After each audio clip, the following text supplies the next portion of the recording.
प्यारे साथियों, आज की ये जो हमारी क्लास है इसमें मैं आपको हासिल वाला जोड़ एवं हासिल वाला घटाव सिखाने वाला हूँ।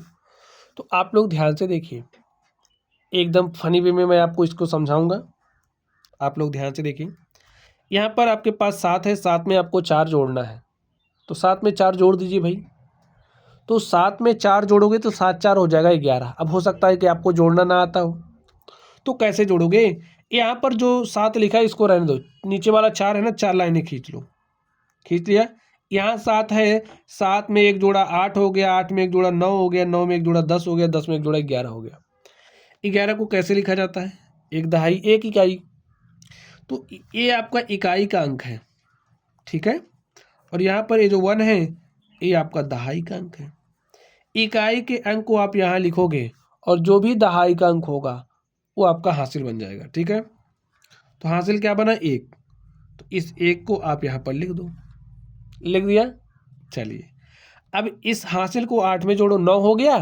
9 में 5 जोड़ा, 9 5 14, और 14 को ऐसे लिखा जाता है। तो इकाई के अंक को यहाँ पर लिखेंगे, तो लिख दिया। दहाई का अंक क्या बनेगा? हासिल। लिख दिया। 1 में 3 जोड़ा, 4 में 6 जोड़ा 10, और 10 को देखिए ऐसे लिखा जाता है। तो 10 का यहाँ क्या लिखेंगे? 0, और हासिल क्या बना? 1, तो उसको यहाँ लिखिए। 1 में 9 जोड़ा 10, 9 19, 19 को कैसे लिखा जाता है? ऐसे। तो इकाई को अंक को लिखिए, दहाई का अंक क्या बन गया? हासिल। 1 में 8 जोड़ा 9, और 9 में 8 जोड़ा 17। अब इस बार स्टूडेंट्स पूरा लिखेंगे। जब भी आप अंतिम अंक को जोड़ोगे तो पूरा लिखोगे, ठीक है। चलिए, अब हम लोग स्टूडेंट्स घटाते हैं। कैसे घटाओगे? ध्यान से देखिए। यहाँ पर आपके पास संख्या 5 है, संख्या 5 में से आपको 8 घटाना है। तो क्या घट रहा है? नहीं घट रहा है।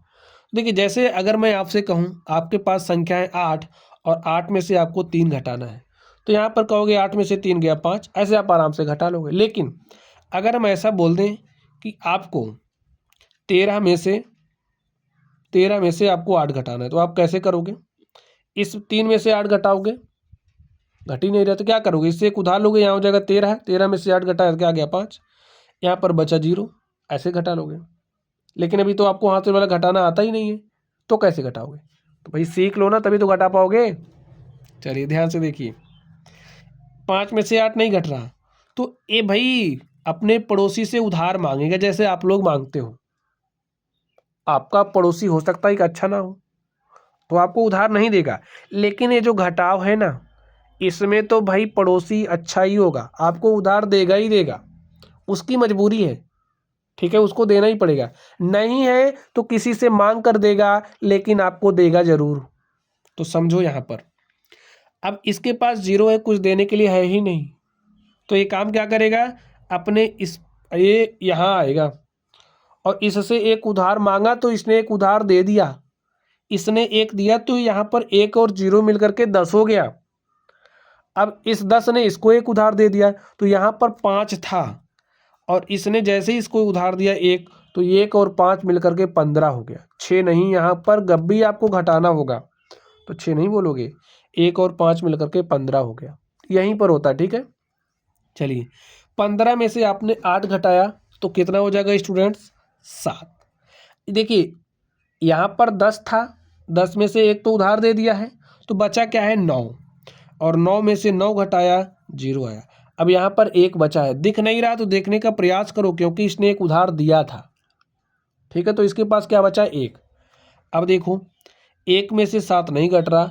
अब ये अपने पड़ोसी से उधार मांगेगा, तो इसने एक उधार दिया, तो 1 और 1 मिलकर के क्या हो गया? 11। 11 में से 7 घटाया तो 4 आया। यहाँ पर क्या बचा? 2, ठीक है। 2 में से 6 नहीं घट रहा, तो इससे उधार मांगेगा, यहाँ हो जाएगा 12। 12 में से 6 घटाया तो 6 आ गया। यहाँ पर 8 बचा है, 8 में से 3 घटाया, 5 आ गया। और प्यारे साथियों, यही आपका आंसर हो गया। हो गया हासिल वाला घटाओ, ठीक है। चलिए आप लोग पढ़ते रहिए। Thank you.